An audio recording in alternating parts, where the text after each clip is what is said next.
Bonjour et bienvenue à l'émission Chrétien comme Christ. Le thème de notre émission aujourd'hui est « Sois nourri ». Alors Christine, tu as un texte à nous lire dans les psaumes. Oui, le premier psaume au verset 2 nous dit « Heureux l'homme qui trouve son plaisir dans la loi de l'Éternel et la médite jour et nuit. Il ressemble à un arbre planté près d'un cours d'eau. Il donne son fruit en sa saison et son feuillage ne se flétrit pas. Tout ce qu'il fait lui réussit. » Ah, j'aime bien moi, la dernière partie. Wow. Tout ce qu'il fait lui réussit. C'est fort quand même. Et la condition, c'est de trouver notre plaisir dans la parole de Dieu, en fait, et de la méditer. Exactement. Et ici, donc, encore une fois, on résume un petit peu. On est en train de parler sur le culte personnel, notre temps de prière avec Dieu. On a parlé dans l'émission précédente d'être connecté, de parler en langue. Et ici, on a besoin d'être nourri par la parole de Dieu.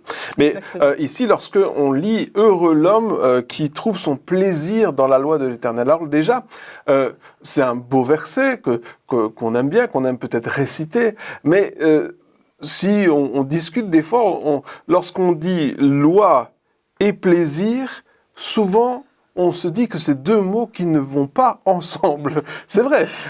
Comment est-ce que David peut dire « mais je trouve mon plaisir » dans quelque chose, quand on parle de loi aujourd'hui, enfin, même dans les lois qui sont autour de nous, enfin, qui sont dans nos pays, lorsqu'on dit loi, c'est pas vraiment... Le mot plaisir, c'est pas le mot qui nous vient à l'esprit tout de suite. Alors, comment est-ce que David, il peut dire ce genre de choses? Mais parce que d'abord, David connaît Dieu. Et parce qu'il connaît Dieu, il sait que Dieu lui veut du bien. Et que sa loi, c'est une loi pour faire du bien. C'est le meilleur qu'il veut lui donner. Donc, quand il vient et il lit la loi de son papa, son papa pense, ce que le Père Céleste vient lui apporter, il a de la joie à aller dans la parole de Dieu parce qu'il va y découvrir des trésors spirituels, des promesses de Dieu, des choses que Dieu nous donne à cause de notre obéissance à sa parole, tout compte fait. Donc ça veut dire que l'attitude avec laquelle nous lisons la parole de Dieu est aussi très importante, parce que il dit trouve son plaisir, parce que imaginons que tu dis ben voilà, il va falloir que tu apprennes, je sais pas moi, le code de la route, disons, c'est une loi comme une autre, ce sont des règles, et bien c'est pas vraiment un plaisir, c'est pas quelque chose où quand je vais essayer de les apprendre, je vais me dire ah chouette alors, je vais devoir respecter plein de choses, je peux pas faire ça, je me sens opprimé quelque part parce que je peux pas conduire comme j'en ai envie, je peux pas aller à la vitesse où je veux, il faut que je laisse passer les autres, enfin il y a plein de choses quelque part qui ont l'air contraignants. Donc je vais avoir cette attitude de oui, je vais le faire, mais c'est bien parce qu'il faut le faire et c'est bien parce qu'il y a des sanctions si je ne le fais pas correctement. Et des fois, lorsqu'on lit la parole de Dieu, on a cette même attitude en disant je vais lire la Bible parce que je sais que je dois le faire et je vais regarder ce qu'il dit, mais oh là là, mais quand je lis ça, ça m'embête parce que je peux plus, on a l'impression de ne plus pouvoir être libre, alors que c'est tout le contraire, quelque part. C'est exactement le contraire, et même avec le code de la route, c'est le contraire. Parce que notre attitude est vraiment ce qui détermine ce qu'on va recevoir et la joie qu'on va avoir. Je vais reprendre ton code de la route, parce que imagine que les gens ne connaissent pas le code de la route ou ne le respectent pas. Mais ce serait vraiment un cafouillage et vraiment extra... Déjà qu'il y a des problèmes au niveau des accidents maintenant, mais alors qu'est-ce que ça serait? Donc il faut savoir que ce sont des choses qui sont pour notre bien. Le code de la route, il est là pour que justement on puisse rouler sans accident et en sécurité. Et la parole de Dieu, c'est encore plus. C'est vraiment, Dieu, il nous donne sa loi, parce que c'est une loi qui doit nous permettre de vivre heureux, de vivre dans la joie, de vivre dans la paix. C'est quelque chose qui procure une vie qui est pleine, accomplie, qui a tout son sens. Et elle n'est pas du tout faite pour nous opprimer. La loi de Dieu n'est pas là pour nous opprimer ou pour nous empêcher de tourner en rond. Elle est là pour justement qu'on puisse vivre dans la paix et dans la liberté. C'est un garde-fou quelque part. Oui, c'est même plus qu'un garde-fou.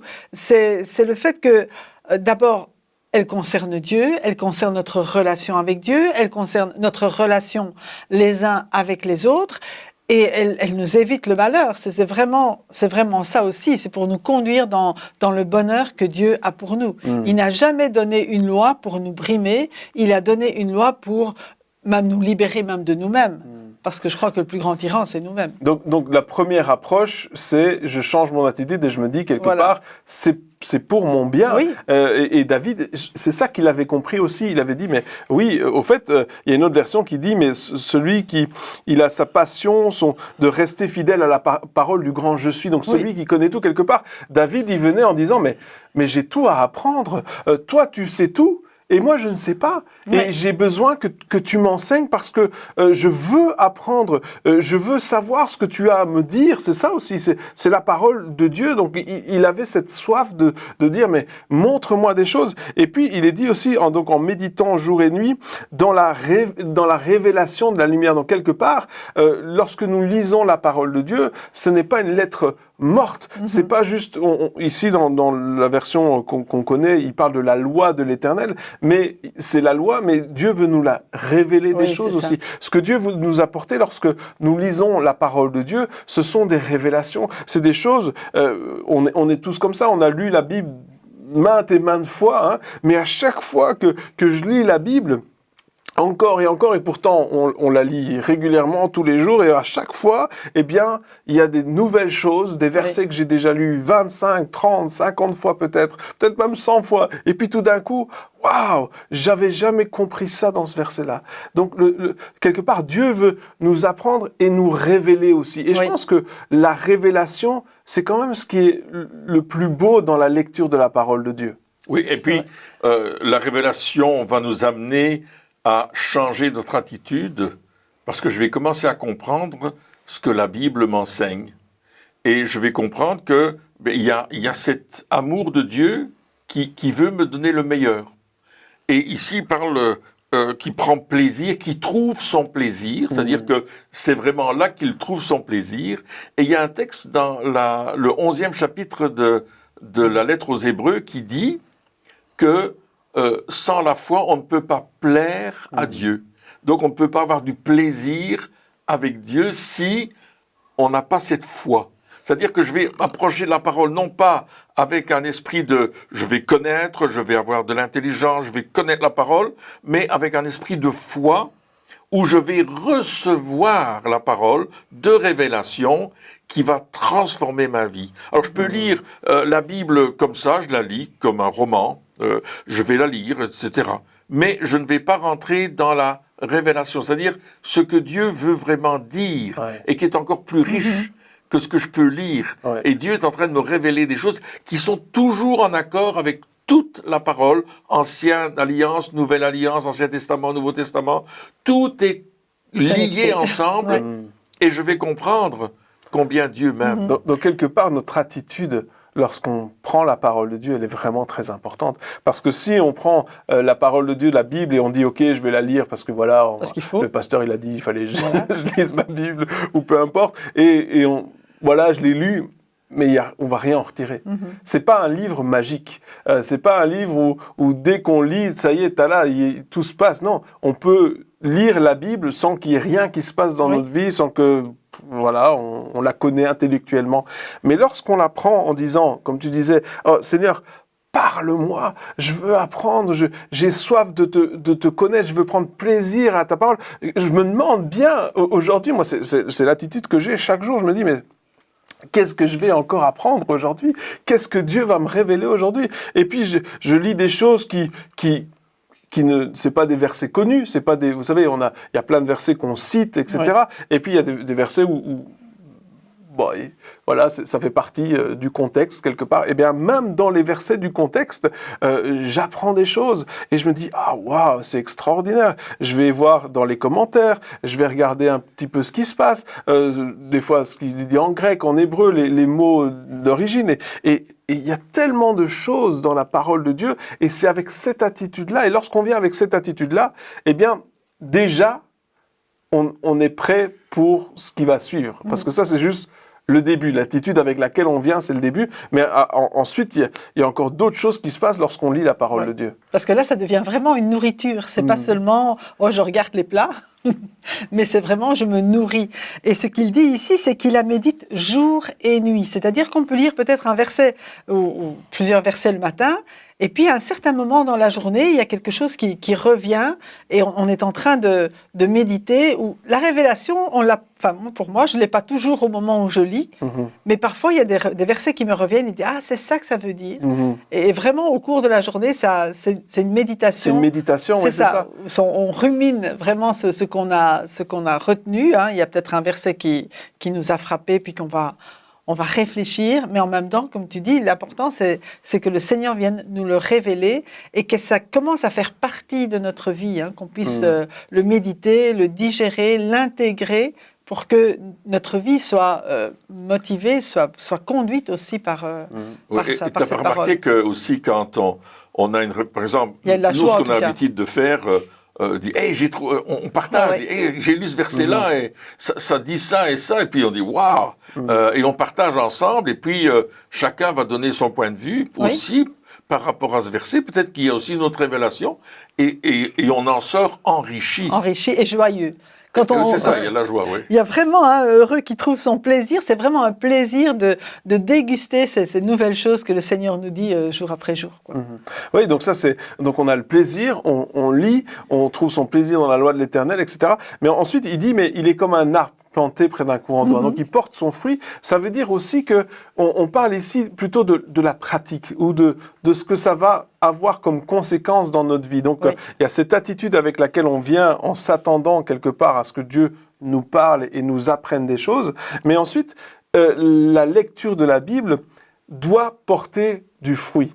Et si elle ne porte pas de fruit dans notre vie, c'est que quelque part, on a loupé un épisode, on ne le fait pas correctement. Parce que la lecture de la Bible, elle porte du fruit. Donc tout savoir, mais ne rien faire, ne sert à rien. C'est vrai. Hein, la Bible nous dit la foi sans les œuvres est morte. On peut croire la parole de Dieu. Hein, tu disais, on vient avec foi, hein, donc on peut croire la parole de Dieu. Mais si on ne la met pas en pratique dans notre vie de tous les jours, ça ne sert à rien. Une révélation qui n'est pas mise en pratique ne sert à rien. Si par exemple, j'ai une révélation en me disant « Ah ben voilà, il va y avoir, je sais pas moi, un volcan qui va aller en activité, j'ai cette révélation et si je ne préviens pas la population, ben, ma révélation n'aura servi à rien. » C'est vrai.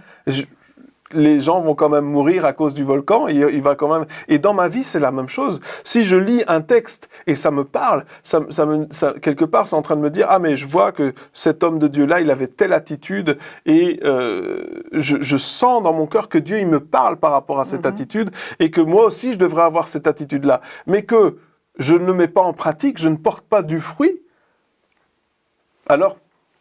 Autant ne pas lire la Bible. Oui, mais en même temps, on est capable d'évaluer le résultat de notre lecture. Ouais. Trop souvent, on dit « Ouais, ben, je l'ai fait, ça y est, j'ai pris mes 20 minutes de lecture, c'est bon, j'ai fait mon plan de lecture. » Il y a plein de plans de lecture aujourd'hui. Qui sont excellents. Mais on n'évalue pas le résultat de notre méditation.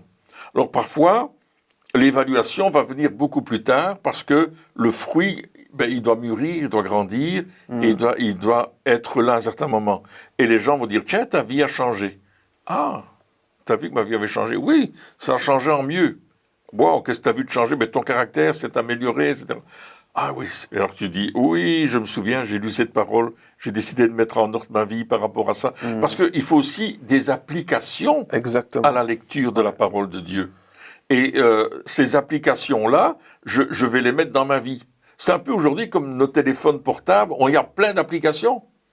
Mais je vais prendre celles que j'ai besoin et celles que je n'ai pas besoin. Je peux prendre toutes les applications du monde sans que ça change quoi que ce soit. De la même façon, dans ma vie, je vais appliquer la parole de Dieu sur les choses précises que la parole va me révéler quand je vais la lire et que le Saint-Esprit va confirmer dans mon cœur. Et là, je vais pouvoir... me faire évaluer. Et c'est les autres qui vont m'évaluer, en fait. Exactement. C'est pas moi qui vais dire, ouais, ça c'est mieux. Mais les autres vont voir qu'il y a un changement dans ma vie. Je ne fais plus les mêmes choses, je n'agis plus de la même façon, je ne parle plus de la même façon, je ne pense plus de la même façon. Et là, on va dire, waouh, ça c'est mieux. Et les gens vont dire, écoute, j'aime beaucoup ton attitude aujourd'hui. Et c'est vraiment ça l'intérêt. Hein, on parlait dans l'émission précédente de parler en langue, hein, le passage qui dit celui qui parle en langue, c'est difficile. Même une phrase, une petite phrase, qui peut avoir un impact énorme dans notre vie, uniquement si on la met en pratique. Uniquement si, comme tu disais, je dis, ok, si je lis cette phrase-là, c'est parce que Dieu, vraiment, il veut me parler par rapport à ça. Et donc, je veux mettre cette phrase en pratique dans ma vie et je vais décider de parler en langue parce que j'ai besoin d'être édifié, parce que je me sens faible spirituellement, parce que je sens que je suis par rapport aux attaques du diable, etc. Et donc, je vais mettre cette parole-là en pratique dans ma vie. Et qu'est-ce qui va se passer ?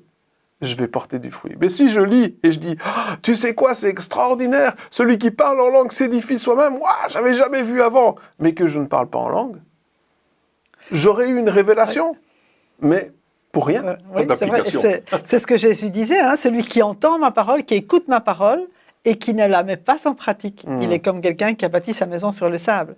Donc c'est bien d'écouter la parole de Dieu, c'est bien de la lire, c'est bien de la méditer, mais si tu ne la mets pas en pratique, ta maison, tu vas t'écrouler quand même. Mais si tu la mets en pratique, alors peu importe ce qui peut arriver à l'extérieur, les tempêtes, il ne dit pas qu'on n'aura pas de problème, mais peu importe ce qui arrive, tu vas toujours tenir debout parce que la parole de Dieu est ancrée en toi. Exactement. Et que tu la mets en pratique. Et c'est ça. Et donc le but, c'est pas un concours de lecture en se disant c'est qui va lire le plus de chapitres de la Bible aujourd'hui, parce que plus tu lis, plus il y a des choses à mettre en pratique.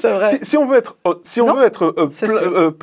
honnête dans ce qu'on fait à 100%, eh bien, plus tu lis, plus tu vas devoir mettre des choses en pratique. Donc, si tu n'arrives pas à mettre tout ce que tu lis en pratique, lis un peu moins. Lis un peu moins, mais ce que tu lis, mets-le en pratique. Ça ne sert à rien de tout connaître, mais sans rien faire. Connais un petit peu et fais ce que tu connais. Et tu vas voir que ta vie, elle va changer. La Bible, elle est extraordinaire. Enfin, cette promesse, c'est comme un arbre qui est planté près d'un courant d'eau, il porte du fruit. Tout ce qu'il fait réussit. Waouh!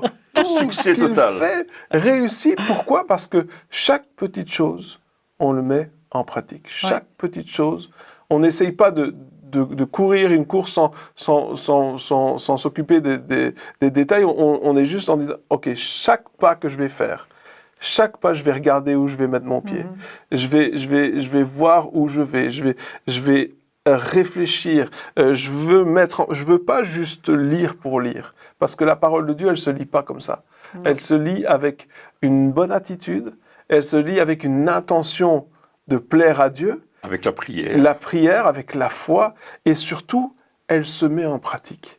Parce qu'elle est vivante. La parole de Dieu, elle est vivante et elle est efficace. Donc, il y a aussi besoin dans ma vie de voir cette efficacité. Il y a un slogan que je viens de penser. La révélation sans application devient désolation.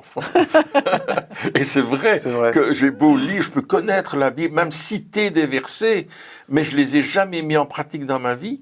Et puis, c'est de la connaissance, je monte mon intelligence, etc. Oui, c'est ça. Finalement, ça devient des discussions de m'as-tu vu. Parce que moi, j'ai déjà assisté à ce genre de choses. Je parlais avec des personnes et ils avaient des révélations, mais tout le temps. C'était extraordinaire. Je les regardais et j'étais waouh, mais comment ils peuvent avoir... J'étais vraiment impressionné. Mais au fur et à mesure des semaines et des mois, j'en avais entendu les révélations qu'ils avaient reçues, mais je ne voyais pas dans leur vie le changement qu'elles devaient apporter. Donc je me disais, mais à quoi ça sert finalement? Finalement, on chatouille le nombril, on est content, on se caresse, on se donne une caresse dans le dos, une bonne tape dans le dos en disant « bravo, tu as une super révélation !» Mais on a tellement besoin de la pratique. Et je pense que des fois, justement, la parole de Dieu, elle est là pour nous aider à la mettre en pratique. Parce que Dieu, il va aussi nous aider. Lorsqu'on va lire quelque chose qui va nous parler, eh bien, tout de suite, on aura une idée de comment le mettre en pratique. Et là aussi, dans cette seconde-là, où on a cette révélation, on prend la décision. Il y a une décision à prendre. Et souvent, cette décision, c'est de plier le genou devant Dieu et c'est d'arrêter certaines choses, peut-être de commencer d'autres. C'est la repentance. C'est mettre en pratique la parole de Dieu, c'est pas que des choses joyeuses. C'est aussi des moments difficiles, des moments où on est corrigé, des moments où on se dit « Seigneur, là j'ai désobéi, je m'en rendais pas compte, mais ce que j'ai fait, c'était pas juste. J'ai trouvé des excuses, mais devant la parole de Dieu, il y a plus d'excuses. Mes excuses se sont envolées. Qu'est-ce que je fais maintenant? Est-ce que je cherche des nouvelles excuses? Est-ce que je cherche d'autres passages qui pourraient appuyer mes excuses?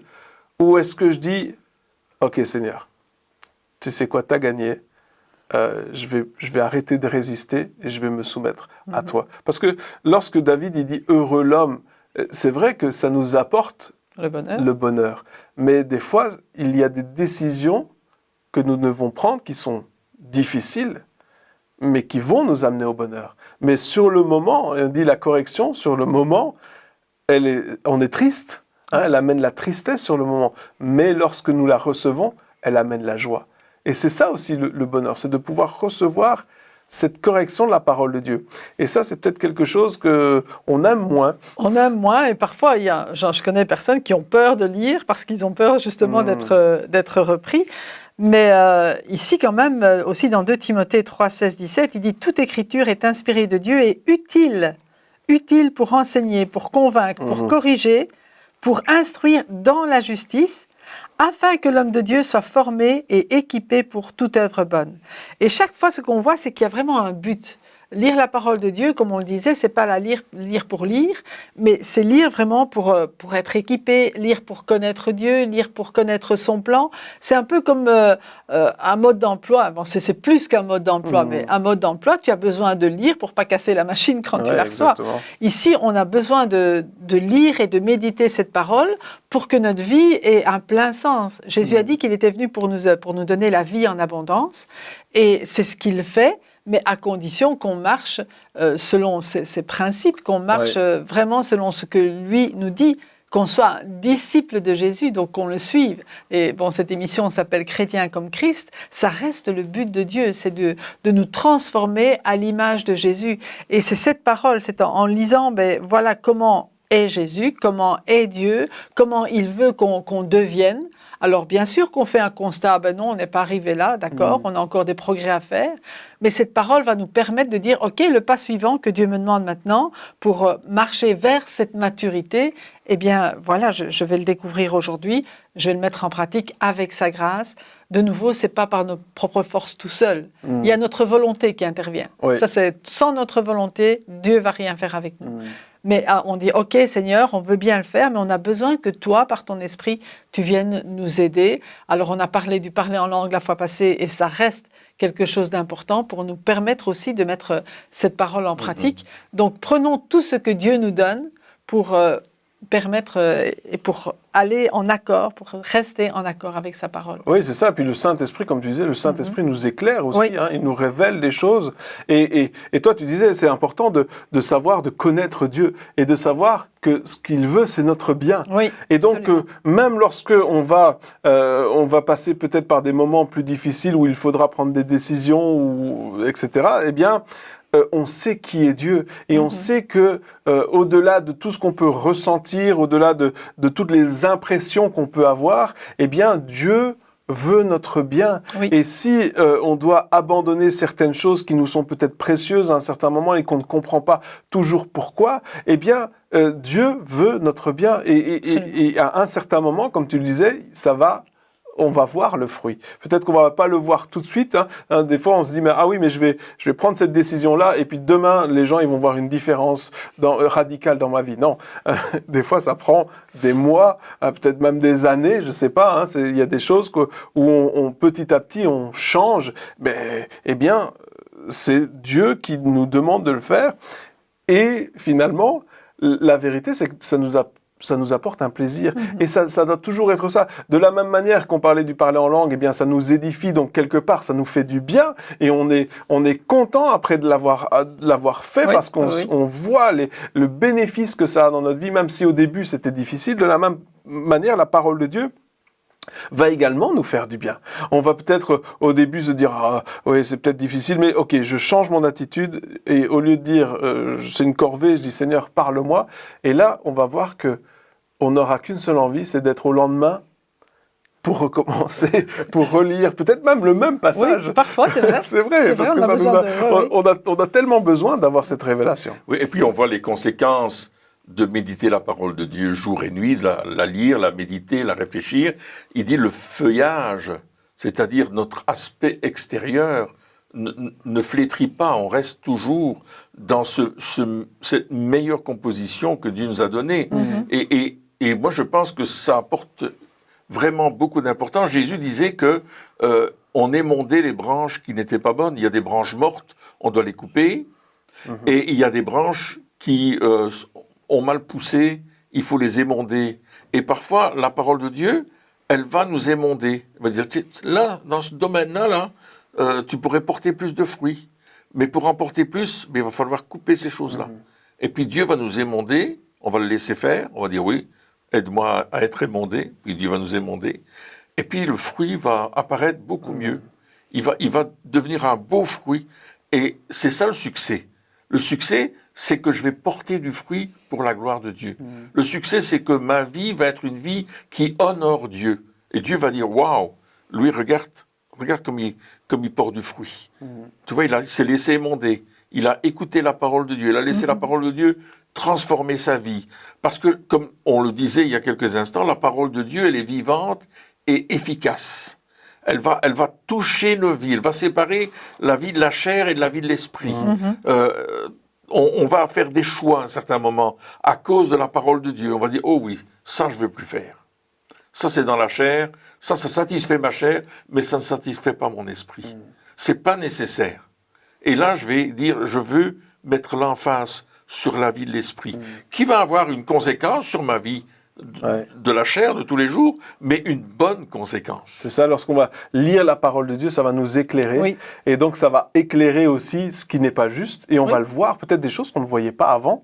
On va les voir et on va comprendre. On va se dire, oh là là, je ne savais pas. Et comme c'est tellement important, tu disais émonder, parce que des fois, Dieu a besoin d'arracher certaines choses pour les replanter, pour replanter d'autres, de détruire certaines choses pour reconstruire d'autres choses. Et des fois, on a laissé dans notre vie, ce que tu disais, des choses être construites qui ne sont pas justes. Eh bien, il y a des choses qu'on peut changer, mais il y a des choses qu'il faut enlever complètement. Éliminer. Pour pouvoir... Alors, ne soyons pas inquiets lorsque Dieu enlève des choses. Ne soyons pas tristes en disant « mais c'est fini, Dieu m'a tout enlevé, il n'y a plus rien ». Non, des fois... Il y a besoin que des choses soient enlevées pour pouvoir mettre des choses à la place qui sont 100 fois, 1000 fois, 10 000 fois mieux. Oui. Et ça, c'est la parole de Dieu qui nous révèle. Mais laissons cette parole nous éclairer. Soyons soumis à la parole de Dieu aussi en disant, Seigneur, c'est à toi que je vais obéir. Je ne vais pas essayer de trouver des excuses. Je vais juste lire ta parole, mettre ta parole en pratique et voir toutes les bénédictions et tous les fruits que ça va porter pour ma vie, mais pour les autres aussi, parce que je vais être une source d'inspiration. Hein, le feuillage qui ne flétrit pas, c'est aussi, wow, on est content de regarder un bel arbre quelque part. Et donc, c'est important d'être une inspiration pour les autres aussi.